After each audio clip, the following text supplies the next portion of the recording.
Welcome to the Four Seasons Podcast, brought to you by B&H Wealth Strategies, serving Northeast Tennessee and Southwest Virginia since 1966. Here, we guide you through the ever-changing seasons of your financial journey, offering insights to help you grow, protect, and enjoy your wealth. Ready to turn your financial dreams into reality? Dare to dream. And now, here's your host, President of B&H Wealth Strategies, Jeff Bingham.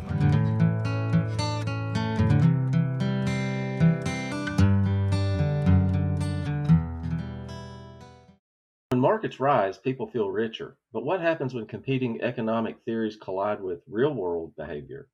Today, we're unpacking how the wealth effect shapes decisions, confidence, and long-term financial planning. Welcome back, everyone. Skip Monty, co-host / producer, back in the studio with President of B&H Wealth Strategies, Jeff Bingham. Jeff, how's it going?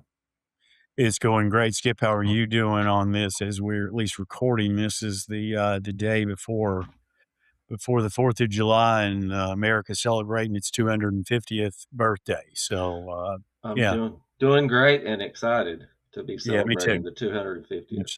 So, Unbelievably excited. So, Jeff, great to be here on July 3rd and recording with you. So let's dive right in.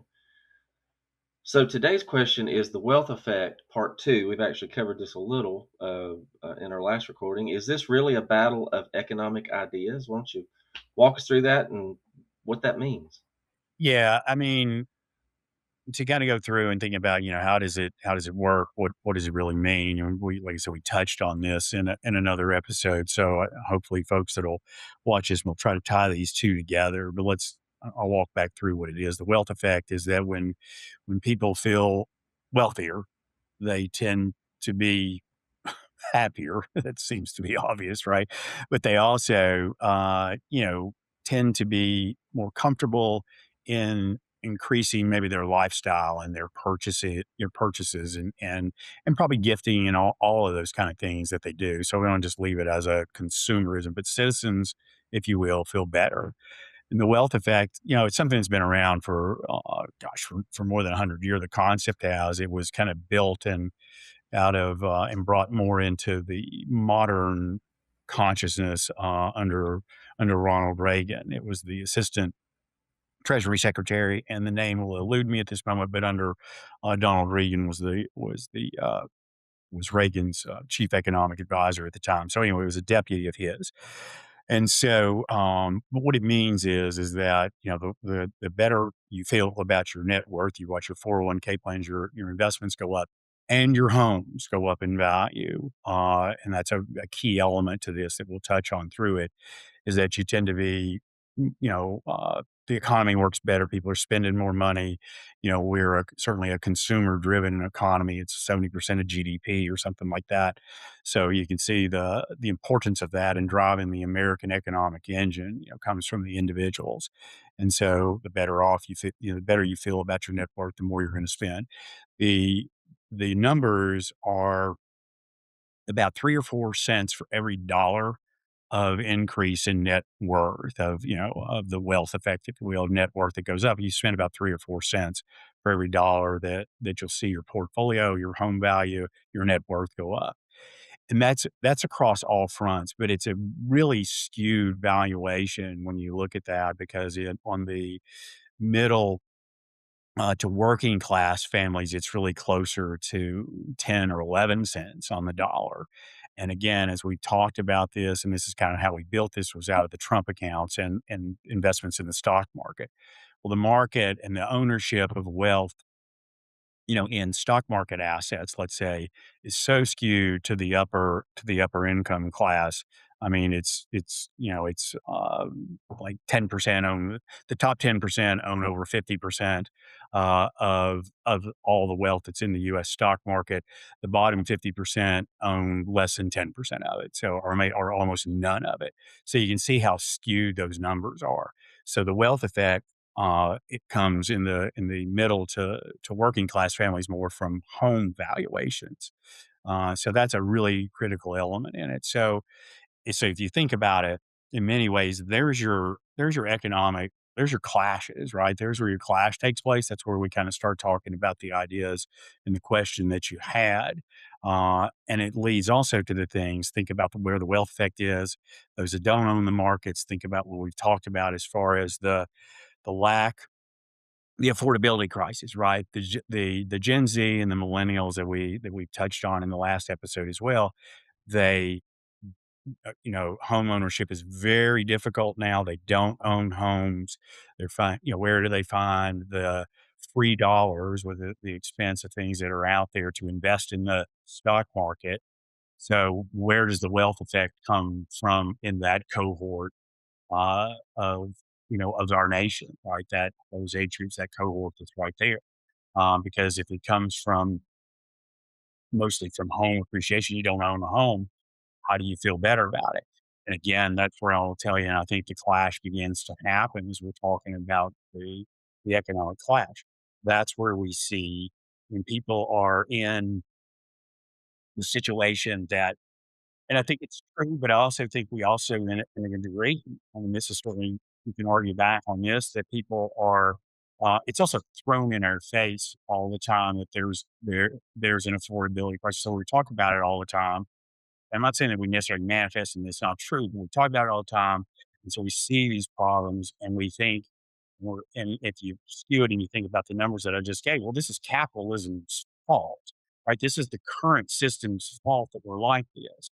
And so that if capitalism is at fault, then socialist ideas, right? At least some variation of that becomes an alternative to look at. And if this one ain't working, and told that it isn't working all the time, I'm going to look at an alternate solution. I think that's a bit of what we see in the world today. That there is a rise of the idea of socialism again.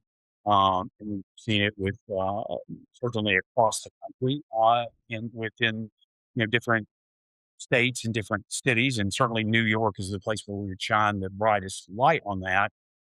With Mondavi winning, becoming the mayor there, and then the election that just the primaries that just took place up there, the Democratic primaries that were won by Democratic socialists professed, I mean, they're not like we're not, it's not the public saying they're saying that's who they are, and they won those elections, and that's in the yeah, and the irony of that is that it's in the heart of the economic engine, right? It is the financial capital of the world, is New York City. That's where Wall Street is. And so now you've got these really are seeing the true clash of that. So long-winded answer, and I said we were going to have more discussion. So let me back off and let you kind of interject and what your thoughts are as you look at it from maybe a different perspective than I do. You know, for a lot of cohorts, actually, not just the younger generation, um, are there risks when people rely too heavily on perceived wealth instead of actual liquidity? Oh, I don't think yeah, I mean, as my dad would always say, without question. I mean, if you're what we just said right there with the wealth effect is there, that perceived wealth. And it's not that it is real, but it's on paper, right? Especially if it's home valuation, right? When your home value goes up in value and all of a sudden, your home was valued at, I don't know, pick a number at $250,000. And then over the last, several years, it's gone to, it's valued now at 400. You feel wealthier. You've got more equity that's in your house. Maybe if you still have a mortgage on it. I mean, if you own free and clear, then it's obvious, but also your equity rises up. You may or may not be tapping into that. So your job situation and your economic, what you're bringing in an income may or may not have changed at all or changed very little relative to that ratio of change from a $250,000 house to a $400,000 house, a $250,000 401k plan rising to $400,000, again, kind of using that same scenario. Well, I feel better about myself. Look at my net worth, but I'm still making the same amount of money. I still owe the same amount of debts. I have the same mortgage payment, but yeah, now I'm going to go out and spend more money. And perhaps I do that with the cash flow that I have, or perhaps I do that with credit or with debt, right? Acquiring more debt to do that because I can increase my lifestyle because my net worth has gone up and therefore I should spend more money. That's a risk, right? That's not liquidity. You're not using your liquidity, which is either cash on hand, money in the bank, or income that exceeds your your basic living expenses, right? And that's, so that, that can be that's that'll be the other side of the coin a bit, right? Of the wealth effect. Do you actually do some damage to the future you by looking at, as I have risen in my net worth, right? My assets have gone up, yet my income is the same, and maybe I've taken on more debt, to do that, to live, more uh, more abundantly, I guess, in a material sense of abundance. I bought a bigger car, I bought new furniture for whatever it is, right? These more big ticket items, if you will. You know, to a certain extent, that could cause a false sense of financial security, and I guess, and if so, what do investors need to keep in mind Uh, when that's created? yeah, I mean, I mean, the things that we're talking about here are fairly, are complex and complicated to a degree. Because again, it's, just the sense of having, more wealth. And that's a good thing. I mean, where I'm talking about this, I'm not trying to say this is a bad thing. I mean, it is a very good thing, right? And that's what we all want to do. I mean, I'm in the business of growing people's assets and making them, not only preserving their wealth, but also increasing their wealth as they're going up on the accumulation side of the journey, right, if you will. And so we want to do that, but that's where when you're accumulating that money there in that sense, in that phase of it, you're really doing that for the future you, right? You're doing that for the future you, not necessarily for the present you. And so so we always talk about all of the things that are out there, with taxes and geopolitical and inflation and all these things that are the external forces that are going to try to interfere with your financial journey, that are going to try to rob you of that success, that successful destination that you're trying to get to, let's say. But there's the internal things, the internal dragons, if you will, that are there always trying to rob you of where you're trying to go, right? And that's, I need more stuff. The news, marketing and ad campaigns and now the algorithms, man, they're always coming at you, right? Pulling and encouraging you to buy the latest and greatest. You need a new iPhone. You need, not to pick on Apple by any stretch, but I need new shiny objects to do that.